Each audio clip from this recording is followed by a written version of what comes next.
রাশেদ খানের সঙ্গে আমি একটু আলোচনা করতে চাই। আপনি নিশ্চয়ই কিছুক্ষণ আগে যমুনার প্রধান উপদেষ্টার বাসভবন যমুনার প্রধান উপদেষ্টার সঙ্গে বৈঠকে ছিলেন। এই যে 7টি দলের সঙ্গে আজকে বৈঠক করেছে প্রধান উপদেষ্টা, এর আগে 3টি দলের সঙ্গে বৈঠক করেছে। আমরা যখন আলোচনা করছি ভোট এবং অনিশ্চয়তা নিয়ে, আপনি দেখতে পাচ্ছেন সাধারণ মানুষের মধ্যেও কিন্তু মিশ্র প্রতিক্রিয়া আছে। কেউ কেউ বলছেন ভোট আসলে সময় মতো হবে কিনা, অনেকের মনে এখনও সন্দেহ আছে। আজকে সেই সন্দেহ কিংবা অনিশ্চয়তার কালো মেঘ কতটা দূরে সরে গেল আপনাদের সঙ্গে বৈঠকের পর? ধন্যবাদ সবাইকে। গণ অধিকার পরিষদের পক্ষ থেকে শুভেচ্ছা। আজকে প্রধান উপদেষ্টা স্পষ্টভাবে বলেছেন যে নির্বাচন ফেব্রুয়ারি মাসেই হবে। আমরা যে ধরনের ঘোষণা দিয়েছি তার বাইরে আমরা যাব না। আজকে আমি দেখলাম যারা আসলে সাধারণ মানুষ তারা অনেকে আসলে বিভ্রান্ত। এর কারণটা মূলত আমরা রাজনৈতিক দলগুলো, কারণ আমরা বলছি, কেউ বলছি যে আমরা নির্বাচন হতে দিব না, কেউ আবার নতুন নতুন বিভিন্ন পদ্ধতির কথা বলছি। সব মিলিয়ে মানুষ কিন্তু খুব কনফিউশনের মধ্যে আছে। আমি সাধারণ মানুষকে দায় দিব না, দায় দলগুলোকে নিতে হবে। আজকে সরকারের উপদেষ্টারা, শুধুমাত্র প্রধান উপদেষ্টা না, প্রত্যেক উপদেষ্টা বলেছেন যে আমরা নির্বাচন দিয়েই বিদায় নিতে চাই।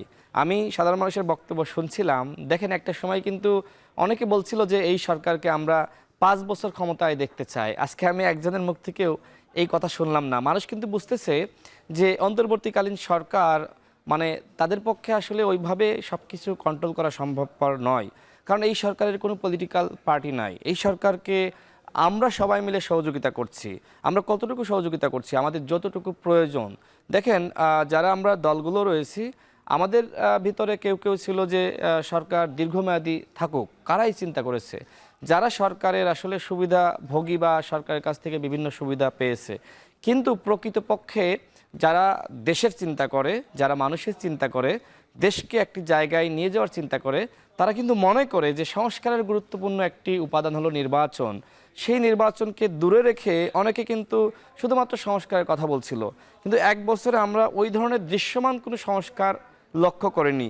বিশেষ করে আমাদের স্বরাষ্ট্র উপদেষ্টা, তার যে ভূমিকা, তার যে আচরণ, তার যে পদক্ষেপ, এইটা আসলে কোনো সরকারের স্বরাষ্ট্র উপদেষ্টা বলেন, স্বরাষ্ট্রমন্ত্রী বলেন, এতটা দুর্বল আমার কাছে মনে হয় ইতিহাসে কোনো স্বরাষ্ট্রমন্ত্রী আমরা দেখি নাই। সব মিলিয়ে সরকারের সে প্রসঙ্গে আমরা আসবো। আপনাদের সঙ্গে নিশ্চয়ই জাতীয় পার্টির একটি অপ্রীতিকর ঘটনা ঘটেছে, সেখান থেকে আপনারাও জাতীয় পার্টি নিষিদ্ধের দাবি জানিয়েছেন। আমি এই প্রসঙ্গটি নিয়েই রিপন ভাইকে প্রশ্ন করতে চাই। রিপন ভাই, জাতীয় পার্টি নিয়ে আজকেও আমরা দেখলাম যে বেশ কয়েকটি দল প্রধান উপদেষ্টার সঙ্গে বৈঠক করে জাতীয় পার্টি নিষিদ্ধের দাবি জানিয়েছেন, এবং ইসলামী আন্দোলন বাংলাদেশের একজন নেতা বলেছেন শুধু একটি দল ছাড়া বাকিরা সবাই জাতীয় পার্টি নিষিদ্ধ চায়। আসলে জাতীয় পার্টিকে নিয়ে হঠাৎ আপনারা এতটা আগ্রহী কেন হলেন?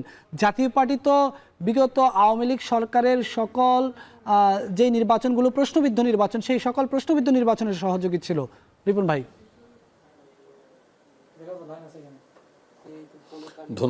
ধন্যবাদ আপনাকে। তার আগে আপনার একটা প্রশ্নের একটু উত্তরটা আমার বাকি ছিল, যেটা আপনি শোনার আগে আপনি মানে অন্যত্র চলে গিয়েছিলেন। তো সেটা হচ্ছে যে আপনার জামাতের প্রসঙ্গ টেনেছিলেন। জামাতে ইসলামী ভেরি মাচ আপনার স্বাভাবিক নির্বাচনের রাস্তাতেই আছে। তারা পোস্টার লাগাচ্ছে, তাদের মার্কায় ভোট চাচ্ছে, তারা প্রার্থী মনোনয়ন দিয়েছে। সুতরাং তাদের কোনটা সত্য, অর্থাৎ তাদের পোস্টারটি সঠিক না তাদের পিয়ারের দাবিটি সঠিক, এই ব্যাপারে আপনার মানুষের মধ্যে তো প্রশ্ন আছে। জাতীয় পার্টির প্রশ্ন তুলেছেন। জাতীয় পার্টির ব্যাপারে আমি বরাবরই বলতাম যে এটা কোনো পলিটিক্যাল পার্টি না, এবং তারা যে পার্লামেন্টে ছিলেন তারা ফেক একটা ইলেকশনের মধ্যে দিয়ে তারা একটা ফেক অপোজিশন ক্রিয়েট করতেন। তো ফেক পার্লামেন্টের ফেক অপোজিশন হিসেবে তারা রোল প্লে করেছেন, এবং হাসিনার ক্ষমতাকে তারা প্রলম্বিত করতে তারা সাহায্য করেছেন, অবৈধ নির্বাচনকে বৈধতা দেওয়ার চেষ্টা করেছেন। সুতরাং শেখ হাসিনার যে অন্যায় অপরাধ, তার যে লুণ্ঠন, তার যে মানবাধিকার হরণ, নির্বাচন ব্যবস্থাটাকে ধ্বংস করে দেয়া, এই অনেকগুলো অভিযোগ যে সমস্ত শেখ হাসিনার সরকারের বিরুদ্ধে আছে, তার দলের বিরুদ্ধে আছে, তার তো অনেকটাই আপনার জাতীয় পার্টিকে আপনার কাঁধে নিতে হয়, জাতীয় পার্টিকে বহন করতে হয়।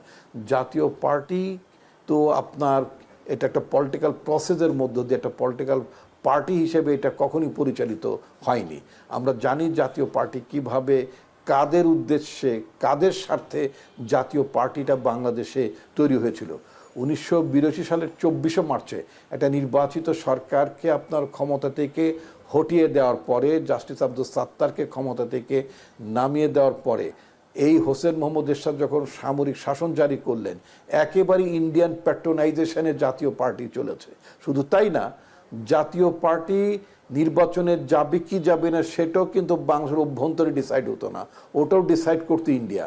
ভারতের তৎকালীন পররাষ্ট্র সচিব কিন্তু সেই জাতীয় পার্টিকে নিয়ে এখন সেই জাতীয় পার্টিকে নিয়ে রিপন ভাই, সেই জাতীয় পার্টিকে নিয়ে কেন বিএনপি এখন বলা যায় যে অনেকটা সরল অবস্থানে আছে? বিএনপি কেন জাতীয় পার্টির প্রশ্নে কঠোর হতে পারেনি? আওয়ামী লীগ 3 বার জাতীয় পার্টিকে অনেকটা বলবো যে বলা হচ্ছিল যে গৃহপালিত বিরোধী দল হিসেবে রেখেছিল সংসদে। আপনারাও কি এই ধরনের কিছু চাচ্ছেন কিনা? না না, আমরা যদি এটাই যদি চাইতাম তাহলে তো আমরা অবাধ নিরপেক্ষ নির্বাচনের কথা বলতাম না। আমরা যেটা স্পষ্ট ভাষায় বলতে চাই যে আমরা কোনো দেয়াত হওয়ার নির্বাচন করতে চাই না। কাউকে 2 সিট, কাউকে 5 সিট, এই সমস্ত বানরের পিঠা ভাগের রাজনীতি বিএনপি করে না। খুব স্ট্রেট কাট কথাবার্তা, এগুলো আওয়ামী জামানায় চলতো। ভবিষ্যতে এটা মানুষ এটা গ্রহণ করবে না যে আপনার ওই অমুক মানে কাছের দলকে 2 সিট দেবেন, অমুক দলকে 5 সিট দেবেন, জাতীয় পার্টিকে 15 সিট দেবেন। এই সমস্ত জামানা চলে গেছে। কিন্তু এইটা নিয়ে বোধহয় ভাবার মানে আপনার সুযোগ নাই। যদি এইটা যদি এখন আপনাদের মাথার মধ্যে আসে, আপনার নিজের টেলিভিশন চ্যানেল ভোটের ট্রেনে উঠে বসে আছে, আর আপনারা এখনো যদি নির্বাচনের অনিশ্চয়তা দেখেন, তাহলে কেমনে হবে ভাই বলেন তো? জি জি, অনেক ধন্যবাদ আসাদুজ্জামান রিপন ভাইকে। রাশেদ খান, আপনার কাছে একটু ফিরতে চাই। জাতীয় পার্টি নিয়ে কথা হচ্ছিল, রিপন ভাই বলছিলেন তারা জাতীয় পার্টিকে এভাবে চায় না। আসলে আপনারা কোনো শঙ্কা দেখতে পাচ্ছেন কিনা যে বিরোধী দল কে হবে আগামী সংসদে, সেটা নিয়ে নতুন করে কোনো ধরনের প্যাচ লেগে যেতে পারে? আর আমরা যেটি বলছিলাম এর আগে, আপনি আসার পূর্বেই রিপন ভাইয়ের সঙ্গে আলোচনা করছিলাম যে জুলাই সনদ কিংবা পিআর, গণপরিষদ নির্বাচন, গণভোট, এগুলো নিয়ে এখনও অমীমাংসিত অবস্থায় রয়ে গেছে রাজনৈতিক দলগুলো। সব মিলে নির্বাচনটি আসলে কোন জায়গায় এসে রাজনৈতিক দলগুলো ঐক্যমত হতে পারে বলে আপনি মনে করেন? দেখেন, আগামীতে কে বিরোধী দল হবে সেই সিদ্ধান্ত জনগণ নেবে। বিএনপি বলেন, আমি বলেন, আপনি বলেন, সেই সিদ্ধান্ত নেওয়ার কেউ না। গোয়েন্দা সংস্থা যদি এইবার মনে করে যে আমরা 14তে যা করেছি, 18তে করেছি, 24-এ করেছি, ঠিক একইভাবে আমরা এইবারও জাতীয় পার্টিকে ভারতের চাওয়া অনুযায়ী আমরা বিরোধী দল বানাবো, সেটা সম্ভবপর নয়। এখন আর গোয়েন্দা সংস্থা ওইভাবে ফাংশন করতে পারবে না, জনগণ মানবে না। জনগণ কিন্তু আয়নাঘর গুড়িয়ে দিয়েছে। সুতরাং কোনো গোয়েন্দা সংস্থা যদি এই ধরনের প্ল্যান করে, ওই গোয়েন্দা সংস্থাকে জনগণ গুড়িয়ে দেবে, স্পষ্ট কথা। এদেশের প্রত্যেকটা বাহিনীকে, গোয়েন্দা সংস্থাকে জনগণের পক্ষে কাজ করতে হবে। জনগণের বাইরে গিয়ে ভারতের চাওয়া অনুযায়ী তারা একটি বিরোধী দল বানাবে, সেটা সম্ভবপর নয়। দেখেন, আমাদের কার্যালয়ে গতকাল গণ অধিকার পরিষদ সহ 23টি রাজনৈতিক দলের বৈঠক হয়েছে। সেখানে বিএনপি, জামাতে ইসলাম, ইসলামী আন্দোলন, এনসিপি সবাই ছিল, এবং যারা মূলধারার রাজনৈতিক দল আরও অনেকে আসতে পারেনি বা সময় খুব সংক্ষিপ্ত ছিল, যে কারণে আমরা এই দলগুলোকে নিয়ে বৈঠক করেছি। মূলত নুরুল হক নূরের উপর যে হামলা হয়েছে সেইটাকে কেন্দ্র করে সেখানে প্রত্যেকটা দল কিন্তু যেটি বলেছে যে আওয়ামী লীগ, জাতীয় পার্টি এবং 14 দল যারা বাংলাদেশে ফ্যাসিবাদী ব্যবস্থা কায়েম করেছে, এই দলগুলোর বিচার হতে হবে। এখন কে হয়তো বিচারের কথা বলছে, বিএনপির মতন বড় দল, তারা বলছে আমরা বিচার চাই দলগুলোর। অন্য কেউ বলছে যে আমরা নিষিদ্ধ চাই। তবে বিচার এবং নিষিদ্ধ কিন্তু একটা আরেকটার সমার্থক শব্দ। অর্থাৎ জাতীয় পার্টির পক্ষে যদি কেউ প্রকাশ্যে অবস্থান নেয়, বাংলাদেশে তার রাজনীতি থাকবে বলে আমার কাছে মনে হয় না। যেমনিভাবে আওয়ামী লীগের পক্ষে কেউ দাঁড়ানোর সুযোগ নাই, ঠিক জাতীয় পার্টি বা 14 দল, তাদের পাশেও কোনো দল দাঁড়াতে পারবে বলে আমার কাছে মনে হয় না। আর জাতীয় পার্টি যে অন্যায় করেছে, অপরাধ করেছে, দেখেন হাসিনা দিল্লি পালিয়েছে, রাশেদ খান মেনন এবং হাসানুল হক ইনু তারা কিন্তু জেলে, আর জিএম কাদের এখনো পর্যন্ত বুক ফুলিয়ে ঘুরছে।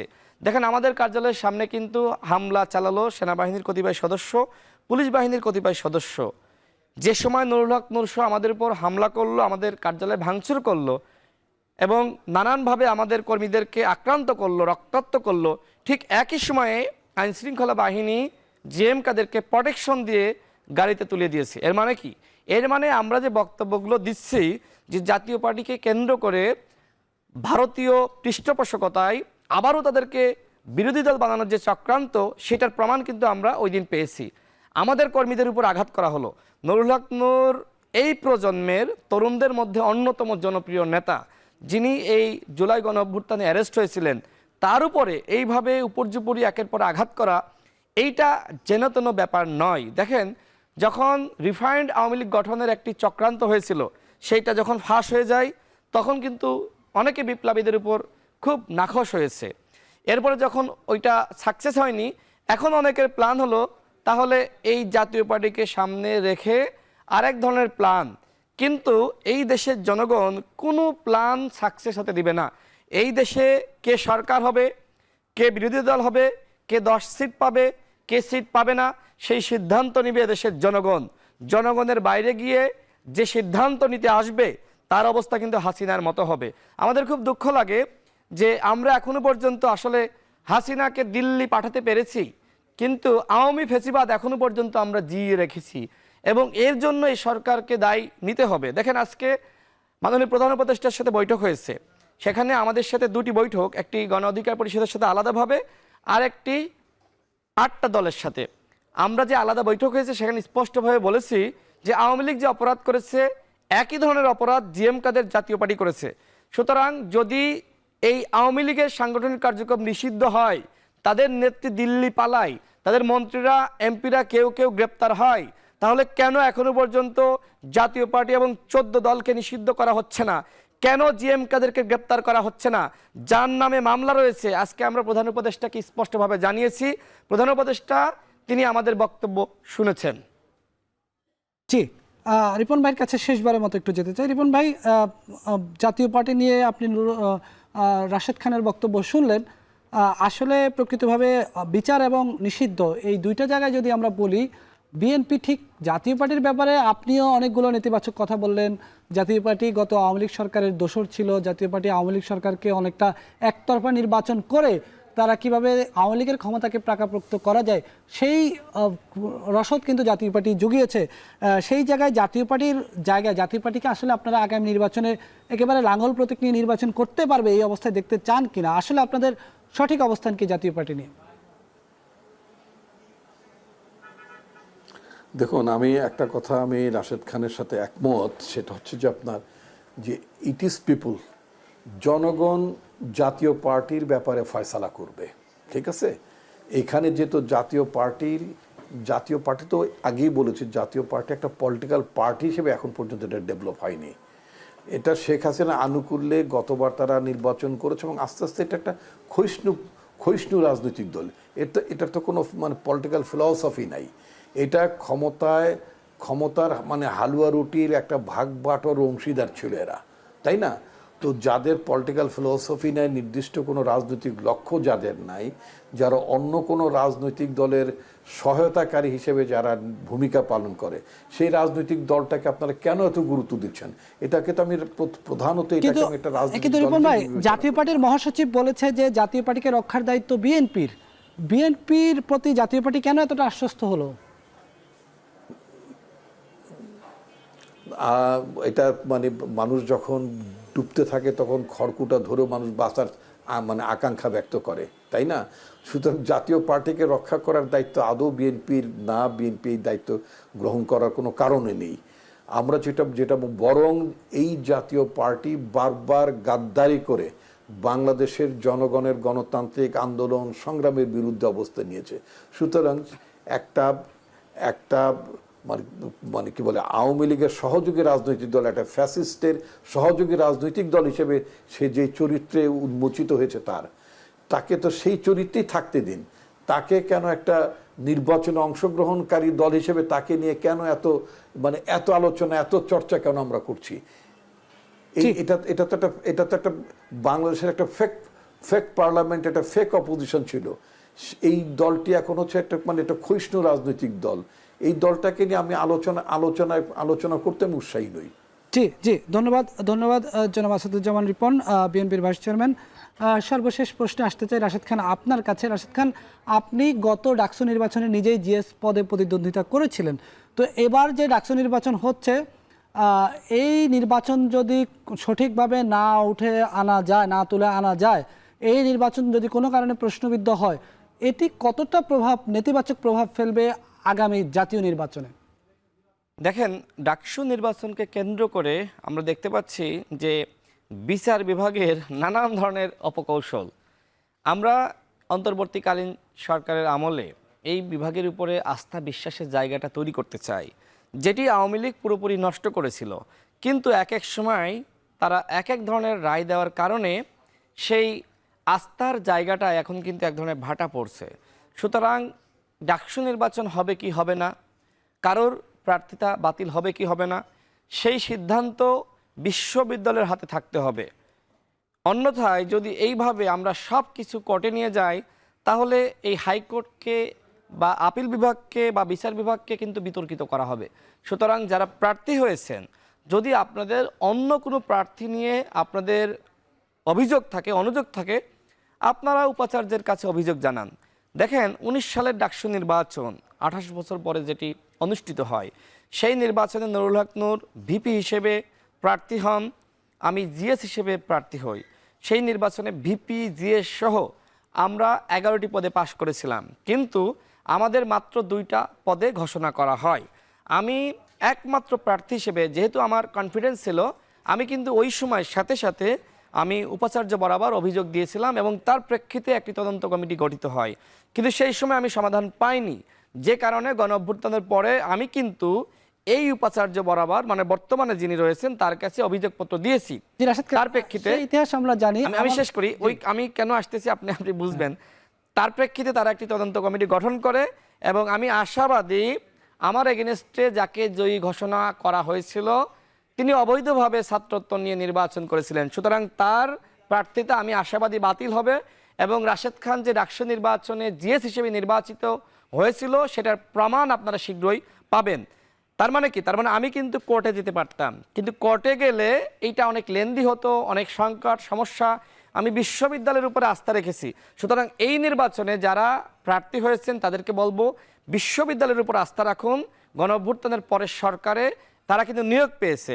আর আপনি যদি বললেন, দেখেন এই নির্বাচনটা অবশ্যই সুষ্ঠু হবে, ঢাকা বিশ্ববিদ্যালয় বলেন, বাংলাদেশের কোনো বিশ্ববিদ্যালয়ে নির্বাচনকে কেন্দ্র করে আমার কাছে মনে হয় না কারচুপি হবে, সেই সুযোগটা নাই। সাধারণ শিক্ষার্থীরা ব্যাপক সচেতন। 10 সেকেন্ডে শেষ করি। ঠিক একইভাবে আগামী জাতীয় নির্বাচনেও কারচুপি করার সুযোগ নাই। প্রত্যেকটা দলকে আমি বলতে চাই, আগামী জাতীয় নির্বাচন যাতে ইতিহাসের সেরা নির্বাচন হয়, আমরা প্রত্যেকটা দল যাতে সেই ইতিহাসের পাঠ হতে পারি, সেই লক্ষ্যে আমাদের সবাইকে কাজ করা, সরকারকে সহযোগিতা করা আমাদের সকলের দায়িত্ব। অনেক ধন্যবাদ রাশেদ খান।